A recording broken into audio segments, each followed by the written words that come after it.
एक बार एक मोची का काम करने वाले व्यक्ति के सपने में भगवान आए और उससे बोले कि कल सुबह मैं तुझसे मिलने तेरी दुकान पर आऊंगा। अब उस मोची की दुकान काफी छोटी थी और उसकी आमदनी भी काफी सीमित थी। उसके पास खाना खाने के बर्तन भी थोड़े से ही थे। इसके बावजूद वो अपनी जिंदगी से खुश रहता था। वो एक सच्चा, ईमानदार और परोपकार करने वाला इंसान था। अब उस मोची ने सुबह उठते ही तैयारी शुरू कर दी।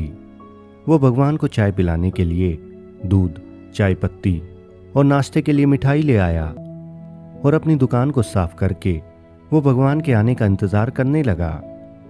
अब उस दिन सुबह से बारिश हो रही थी। तभी अचानक उसने देखा कि एक सफाई करने वाली बारिश के पानी में भीगकर ठिठुर रही है।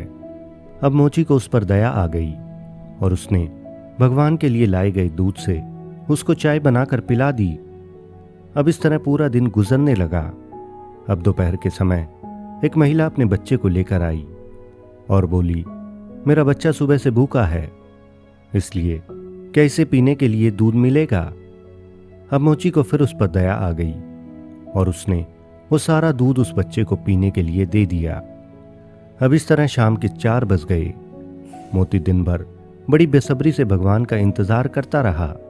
अब वो बाहर की तरफ देख ही रहा था कि तभी एक बूढ़ा आदमी जो चलने से लाचार था उसके पास आया और बोला, मैं सुबह से भूखा हूं, अगर कुछ खाने को मिल जाए तो बड़ी मेहरबानी होगी।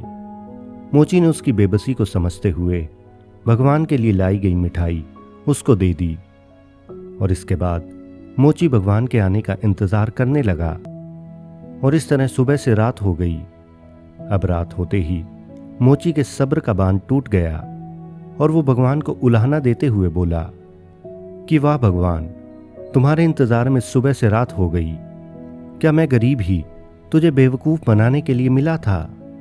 अब उसके ऐसा कहते ही आकाशवाणी हुई और भगवान ने कहा कि आज मैं तेरे पास एक नहीं बल्कि 3 बार आया और तीनों बार तेरी सेवाओं से बड़ा खुश हुआ। तू मेरी सभी परीक्षाओं में पास हो गया है।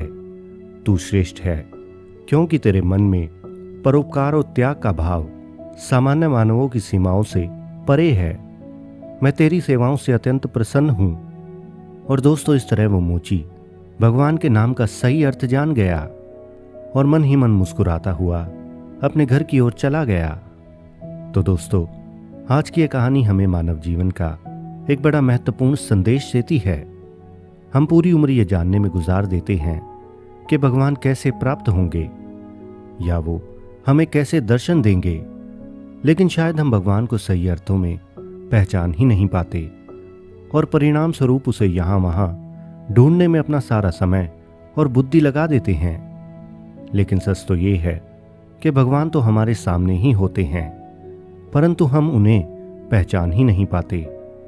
यानी दोस्तों, जो व्यक्ति भगवान को सही अर्थों में जान जाता है उसे हर जगह और हर इंसान में भगवान नजर आते हैं, और जो व्यक्ति उसे जानता ही नहीं और बस उसे देखने के लालच के लिए घूमता रहता है, उसके लिए भगवान को देख पाना लगभग नामुमकिन होता है और वो व्यक्ति अपना पूरा जीवन एक भ्रम में बिता देता है। इसलिए दोस्तों, हर किसी के साथ प्रेम और सहानुभूति रखो। ये मत सोचो कि किसकी मदद करें और किसकी नहीं। यदि हमारे पास कोई मदद मांगने आता है तो उसे निराश न करें, क्योंकि वेदों में लिखा है कि सृष्टि के कण कण में भगवान है। बस हमें जरूरत है उस सामने खड़े ईश्वर को पहचानने की। और दोस्तों, इस सच को पहचानो कि ईश्वर हमें कब मिलकर चले जाते हैं, हम इंसान इसे जान ही नहीं सकते। इसलिए दोस्तों, हर इंसान को उस ईश्वर का अंश मानो और कभी भी इंसान या किसी जीव का दिल मत दुखाओ और जितना हो सके एक दूसरे की मदद करो।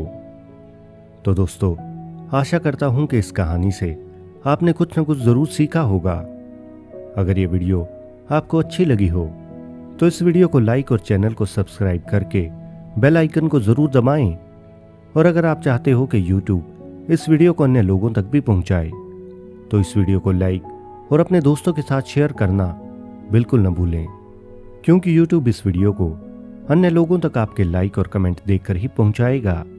इसलिए इस वीडियो पर लाइक, कमेंट और शेयर करना बिल्कुल न भूलें। वीडियो को लेकर या आपके अपने किसी विचार को मुझ तक पहुंचाने के लिए कमेंट बॉक्स में कमेंट जरूर करें।